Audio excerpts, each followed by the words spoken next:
Hi hello ಎಲ್ರಿಗೂ ನಮಸ್ಕಾರ. Welcome back to our channel. 30 ನಿಮಿಷದಲ್ಲಿ ರೆಡಿಯಾಗುವಂತಹ ಗರಿಗರಿಯಾದ ಕೋಡ್ಬಳೆ ಹೇಗೆ ಮಾಡೋದು ಅಂತ ನೋಡೋಣ ಬನ್ನಿ. ನಾನು 1 ಕಪ್ಪಷ್ಟು ಅಕ್ಕಿ ಹಿಟ್ಟು ತೊಗೊಂಡಿದ್ದೀನಿ, ಅರ್ಧ ಕಪ್ಪಷ್ಟು ಚಿರಟಿ ರವೆ ತೊಗೊಂಡಿದ್ದೀನಿ. ಎರಡೂ ಇವಾಗ ನಾವು ಸ್ವಲ್ಪ ಹುರ್ಕೊಳ್ಬೇಕು. ಜಾಸ್ತಿ ಏನಲ್ಲ, 1 ಸೆಕೆಂಡ್ ಇಲ್ಲ 2 ಸೆಕೆಂಡ್ ಜಸ್ಟ್ ಬಿಸಿ ಆಗೋ ತನಕ ಮಾತ್ರ ನಾವು ಹುರ್ಕೋಬೇಕು. ನೀವು ಬೇಕಿದ್ದರೆ ಬನ್ಸಿ ರವೆ ಆದರೂ ತೊಗೊಬೋದು, ಚಿರಟಿ ರವೆ ಇಲ್ಲ ಅಂದರೆ.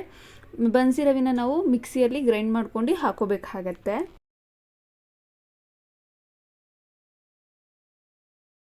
ಹುರ್ಕೊಂಡಾದಮೇಲೆ ಅಕ್ಕಿ ಹಿಟ್ಟು ಮತ್ತು ರವೆನ ಒಂದು ಬಟ್ಲಿಗೆ ಹಾಕ್ಕೊಳ್ತಾ ಇದ್ದೀನಿ ನಾನು.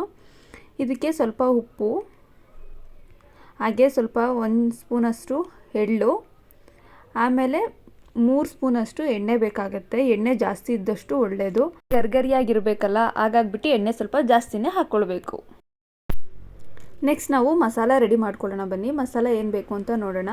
ಒಂದು 3 ಸ್ಪೂನಷ್ಟು ಹುರ್ಗಡ್ಲೆ, 1 ಸ್ಪೂನಷ್ಟು ಜೀರಿಗೆ, ಹಾಗೆ 3 ಸ್ಪೂನಷ್ಟು ಒಣಕೊಬ್ಬರಿ, ಹಾಗೆ 1 ಸ್ಪೂನ್ ಇಲ್ಲ 2 ಸ್ಪೂನಷ್ಟು ಖಾರ, ನಿಮಗೆ ಎಷ್ಟು ಬೇಕೋ ಅಷ್ಟು ಖಾರದ ಪುಡಿ ಹಾಕ್ಕೊಳ್ಳಿ. ಹಾಗೆ 1 ಕಡ್ಡಿ ಇಲ್ಲ 2 ಕಡ್ಡಿಯಷ್ಟು ಕರಿಬೇವು. ಇಷ್ಟನ್ನು ನಾವು ತರಿಯಾಗಿ ರುಬ್ಕೊಳ್ಳೋಣ. ನೋಡ್ಬೋದು ನೀವು, ನಾನು ರುಬ್ಕೊಂಡಿದ್ದೀನಿ, ತರಿಯಾಗಿದೆ. ನೆಕ್ಸ್ಟ್ ನಾವು ನೀರು ಹಾಕ್ಕೊಂಡು ನುಣ್ಣಗಾಗುವಷ್ಟು ರುಬ್ಕೊಳ್ಳೋಣ. ನೋಡ್ಬೋದು ನೀವು, ಈ ಥರ ಆಗಿದೆ. ಪಕ್ಕದಲ್ಲಿ ಇಟ್ಕೊಂಡಿದ್ವಲ್ಲ ಅಕ್ಕಿ ಹಿಟ್ಟು ಮತ್ತು ರವೆನ, ಅದನ್ನು ನಾವು ಒಂದ್ಸಲಿ ಕಲಿಸ್ಬಿಟ್ಟು ನೋಡಬೇಕು. ಈ ಥರ ಗಟ್ಟಿ ಬಂತು ಅಂದರೆ ಸರಿಗಿದೆ ಅಂತ. ಆ ಥರ ಬರಲಿಲ್ಲ ಅಂದರೆ ಇನ್ನೊಂದು ಸ್ವಲ್ಪ ಎಣ್ಣೆ ಹಾಕ್ಕೊಬೇಕಾಗತ್ತೆ. ನಾವು ಬಿಸಿ ಮಾಡ್ಕೊಂಡು ರುಬ್ಬಿಟ್ಕೊಂಡಿರೋಂಥ ಮಸಾಲ ಹಾಕ್ಕೊಂಬಿಟ್ಟು ಚೆನ್ನಾಗಿ ಫುಲ್ಲು ಕಲಿಸ್ಕೊಬೇಕು. ಮಸಾಲ ಫುಲ್ ಹಿಡಿಯೋಷ್ಟು ಕಲಿಸ್ಕೊಬೇಕು. ನೀರನ್ನ ನಾವು ಆ್ಯಡ್ ಮಾಡ್ಕೊಳಕ್ಕೆ ಹೋಗಬಾರ್ದು.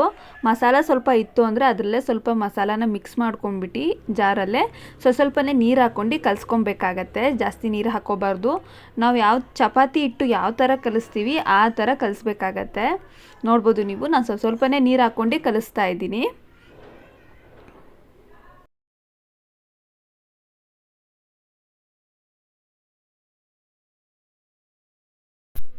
ಈ ಅದಕ್ಕೆ ಬರೋ ತನಕ ಕಲಿಸ್ಕೊಬೇಕಾಗತ್ತೆ. ನಾವು ಒಂದು 5ರಿಂದ 10 ನಿಮಿಷ ತನಕ ತೆಗೆದಿಟ್ಬಿಟ್ಟು ಆಮೇಲೆ ನಾವು ಕೋಡ್ಬಳೆ ಮಾಡ್ಕೊಳ್ಳೋಣ. ನಾನು 10 ನಿಮಿಷ ತೆಗೆದಿಟ್ಟಾಯಿತು. ನೋಡ್ಬೋದು, ಹಿಟ್ಟು ಚೆನ್ನಾಗಿ ನೆಂದಿದೆ. ಇವಾಗ ನಮಗೆ ಎಷ್ಟು ಬೇಕು ಅಷ್ಟು ಸೈಜಲ್ಲಿ ನಾವು ಕೋಡ್ಬಳೆನ ಮಾಡ್ಕೊಳ್ಳೋಣ. ಒಂದು ಸಲಿಗೆ ನಾನು ಒಂದು 10ರಿಂದ 15 ಕೋಡ್ಬಳೆನ ಕರ್ಕೊಳ್ತೀನಿ.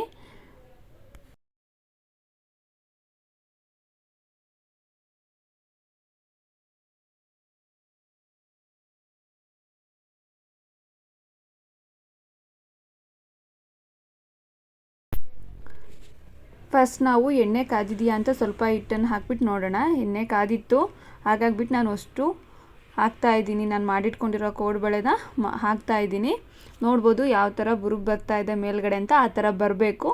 ಆ ಥರ ಬಂದಮೇಲೆ ಸಣ್ಣ ಮಾಡಿಬಿಟ್ಟು ಸಣ್ಣ ಉರಿಯಲ್ಲೇ ನಾವು ಬೇಯಿಸ್ಕೋಬೇಕಾಗತ್ತೆ. ಯಾಕಂದರೆ ಹೈ ಫ್ಲೇಮಲ್ಲಿ ಬೇಯಿಸ್ಕೊಂಡ್ವಿ ಅಂದರೆ ನಾವು ಒಳಗಡೆ ಬೆಂದಿರಲ್ಲ. ಸೊ ಹಾಗಾಗ್ಬಿಟ್ಟು ಲೋ ಫ್ಲೇಮಲ್ಲಿ ಇಟ್ಬಿಟ್ಟು ಬೇಯಿಸ್ಕೊಬೇಕಾಗತ್ತೆ. ಆವಾಗ ಗರಿಗರಿಯಾಗಿ ಕ್ರಿಸ್ಪಿಯಾಗಿ ಬರುತ್ತೆ. ಇವತ್ತಿನ ಈ ರೆಸಿಪಿ ಇಷ್ಟ ಆಗಿದ್ದಲ್ಲಿ ಪ್ಲೀಸ್ ಒಂದು ಲೈಕ್ ಮಾಡಿ, ಶೇರ್ ಮಾಡಿ, ಹಾಗೆ ನಮ್ಮ ಚಾನಲ್ನ ಸಬ್ಸ್ಕ್ರೈಬ್ ಆಗೋದು ಮರಿಬೇಡಿ. ನೆಕ್ಸ್ಟ್ ವಿಡಿಯೋ ಜೊತೆಗೆ ಸಿಗೋಣ ಫ್ರೆಂಡ್ಸ್. ಅಲ್ಲಿವರೆಗೂ ಟೇಕ್ ಕೇರ್, ಬಾಯ್ ಬಾಯ್.